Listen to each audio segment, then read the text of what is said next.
In this video, we present a technique for modifying the lighting and reflectance of a live-action performance in post-production. By lighting the actor with a time-multiplexed series of lighting conditions at a high frame rate, we can simulate their appearance in novel illumination, or we can modify their reflectance functions to produce subtle or stylized modifications to their reflectance. Our illumination device includes 156 white LED light sources, which can be run in arbitrary patterns synchronized to a high-speed camera. The device also includes a matting background, allowing the subject to be photographed in silhouette to obtain a matte. The system rapidly illuminates the subject with a repeating set of patterns forming a basis for the sphere. Our camera requires up to 4,000 images per second, which can cover the full set of lights up to 24 times per second. In this work, we explored using 3 different lighting bases: single lights, triples of lights, and Hadamard patterns. Our paper discusses the various advantages and disadvantages we experienced with each basis. Here, we see a mosaic over 180 image sequence that includes the triangle basis, captured every 12th of a second. We can produce a full motion film of the subject with novel illumination by taking linear combinations of the basis images. This lighting can be captured from real locations or can be designed by a cinematographer. Unlike previous techniques, this allows the lighting to be designed and modified in post-production without creating a digital version of the actor.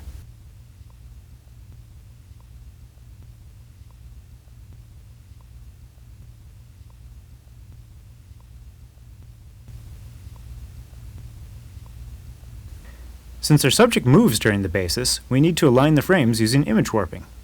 Failing to do this can produce image smearing, as seen in this non-motion compensated video. We detect and compensate for this motion using optical flow. Since performing optical flow between differently illuminated frames is difficult, we insert diffusely lit tracking frames at several times the target frame rate to improve the tracking results.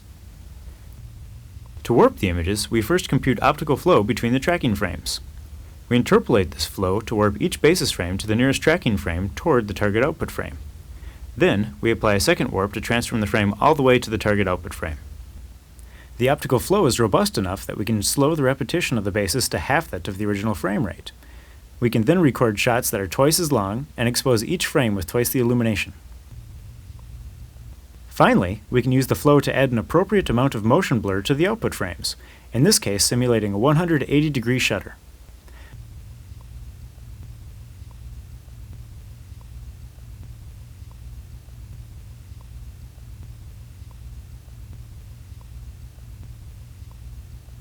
We composite the actor into a background using the matte images that follow each tracking frame.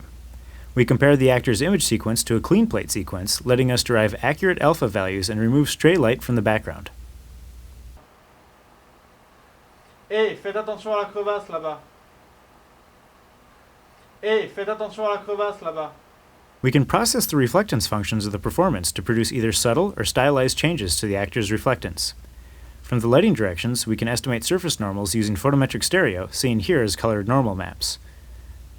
The process also estimates the diffuse albedo of the performance, and an ambient occlusion map can be derived by analyzing the shadowing in the reflectance functions. Here we see the original performance composited into an environment using the basis lighting conditions. Using the albedo, normals, and ambient occlusion, we can render a diffuse version of the performance into a lighting environment. We can also render a specular version of the performance using the surface normals to perform reflection mapping.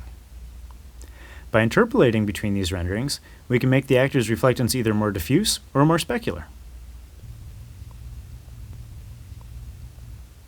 For more stylized rendering effects, the same techniques can be used to render the performance with a uniform diffuse albedo, metallic specularity, or other shading effects. Thank you. That means a lot coming from you. Hey, faites attention à la crevasse là-bas.